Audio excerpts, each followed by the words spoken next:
Assalamualaikum warahmatullahi wabarakatuh. Baik teman-teman, di sini kami dari kelompok 7 dan saya akan menjelaskan tentang hubungan bilateral Indonesia dengan salah satu negara di dunia. Dan kita akan bandingkan nilai neraca perdagangannya, nilai mata uang GDP dan pertumbuhan ekonominya. Hubungan bilateral Indonesia dengan Jepang. Yang pertama, teman-teman, hubungan bilateral Indonesia dan Jepang itu memiliki hubungan bilateral yang sangat erat, terutama dalam bidang perdagangan, investasi, pendidikan, dan budaya. Dan Jepang adalah salah satu mitra dagang terbesar Indonesia dan juga salah satu sumber investasi asing langsung, utama di Indonesia, teman-teman.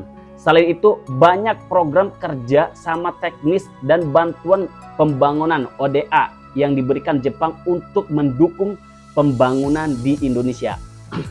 Yang kedua, nilai neraca perdagangan. Menurut data terakhir tahun 2024, total nilai perdagangan Indonesia dengan Jepang mencapai sekitar $3,75 miliar. Indonesia mencatat surplus dalam perdagangan dengan Jepang, terutama berkat ekspor komoditas seperti batu bara, gas dalam cair LNG, karet, dan produk kelautan. Ekspor Indonesia ke Jepang bernilai sekitar $20 miliar, sementara impor dari Jepang ke Indonesia sekitar $17,5 miliar. Baik, yang ketiga, nilai mata uang. Mata uang Indonesia rupiah yaitu IJR.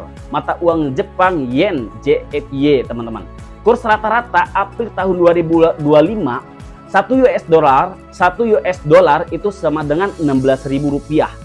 Sedangkan dalam Jepang 1 US dollar yaitu 155 yen.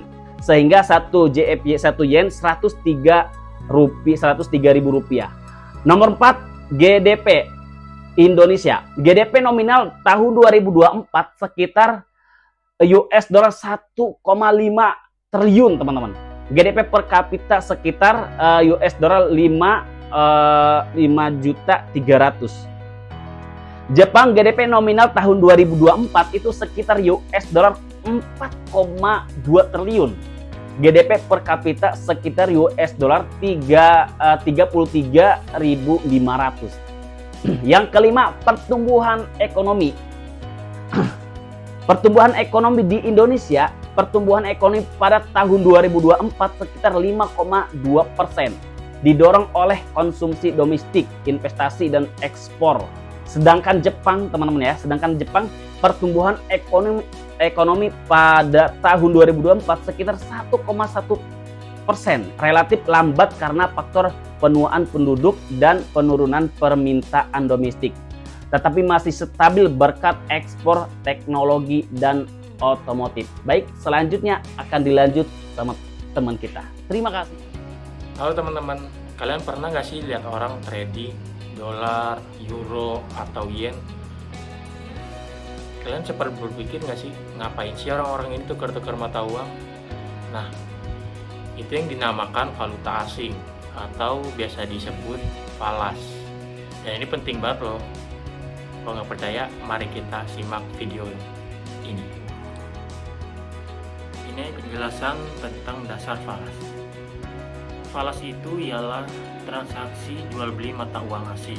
Salah satu contohnya ketika kalian menukar rupiah ke dalam dolar untuk membeli sebuah barang dari luar negeri, salah satu contohnya itu sudah bisa disebut dalam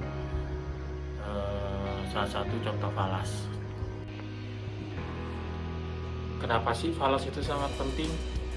Transaksi falas itu penting banget untuk perdagangan internasional, investasi luar negeri, hedging, dan spekulasi. Semua itu membutuhkan falas. Jadi falas itu nggak cuma buat trader, tapi juga jadi fondasi penting buat ekonomi global. Dari bisnis, investasi, sampai spekulasi, semuanya nyambung ke falas. Gila kan? Cuma dari tukar-tukaran mata uang bisa segede itu dampaknya untuk ekonomi dunia. Selamat siang teman-teman, saya dari kelompok 7 akan membahas tentang neraca perdagangan. Apa sih neraca perdagangan? Neraca perdagangan itu neraca adalah bagian dari neraca pembayaran yang mencatat transaksi perdagangan barang dan jasa antara penduduk suatu negara dengan penduduk negara lain dalam periode tertentu. Neraca itu mencakup ekspor, penjualan ke luar negeri, dan impor, penjualan dari luar negeri. Neraca perdagangan juga mencatat transaksi perdagangan barang jasa antar negara termasuk ekspor dan impor. Selanjutnya saya akan membahas juga tentang neraca perdagangan di Indonesia. Apa sih neraca perdagangan neraca pembayaran Indonesia? Neraca pembayaran Indonesia adalah catatan sistematis dari semua transaksi ekonomi internasional yang dilakukan oleh penduduk Indonesia selama periode tertentu. Neraca ini mencakup beberapa komponen seperti neraca perdagangan, neraca layanan, dan neraca transfer. Neraca pembayaran Indonesia mencatat juga semua transaksi ekonomial oleh penduduk Indonesia, termasuk neraca perdagangan, layanan, dan transfer. Sekian dari penjelasan dari saya tentang neraca perdagangan. Terima kasih. Baik, selanjutnya adalah tentang neraca pembayaran devisa negara serta uang luar negeri. Neraca pembayaran adalah sebuah catatan. Bayangkan kita memiliki catatan keluar dan masuknya uang, tetapi ini adalah tentang negara, yaitu uang masuk negara atau uang keluar negara. Simpelnya ya seperti buku catatan, semua uang keluar masuk kita catat. Kemudian tentang devisa negara. Devisa negara ini adalah seperti tabungan tapi dalam bentuk mata uang asing, bisa seperti dolar Amerika, euro atau yen. Devisa ini biasanya dihasilkan dari kita mengekspor barang, menghasilkan uang dari luar negeri. Nah, itu termasuk devisa. Ada juga pekerja kita, entah imigran yang kerja di luar negeri, di Cina atau kerja di Eropa atau kerja di intinya di luar negeri, dia menghasilkan uang untuk menambah devisa negara kita. Devisa negara ini berfungsi untuk membeli barang, juga mengimpor barang dari luar negeri. Misal kita mengimpor barang dari Amerika, kita menggunakan devisa negara kita yang berbentuk dolar Amerika. Terus ada lagi tentang utang luar negeri. Utang luar negeri itu ya seperti kita hutang kepada orang, tetapi ini konsepnya adalah negara. Negara berhutang kepada bank sentral, atau mungkin biasanya nggak cuma negara, swasta juga bisa menghutang ke lembaga keuangan internasional. Itu biasanya dilakukan untuk kita membeli sesuatu. Apabila devisa kita kurang, kita membayar hutang, nah itu kita memerlukan hutang luar negeri. Nah, ketiga hal ini sangat terkait erat, karena apabila neraca pembayaran surplus atau uang masuk kita lebih banyak, devisa itu akan bertambah, sehingga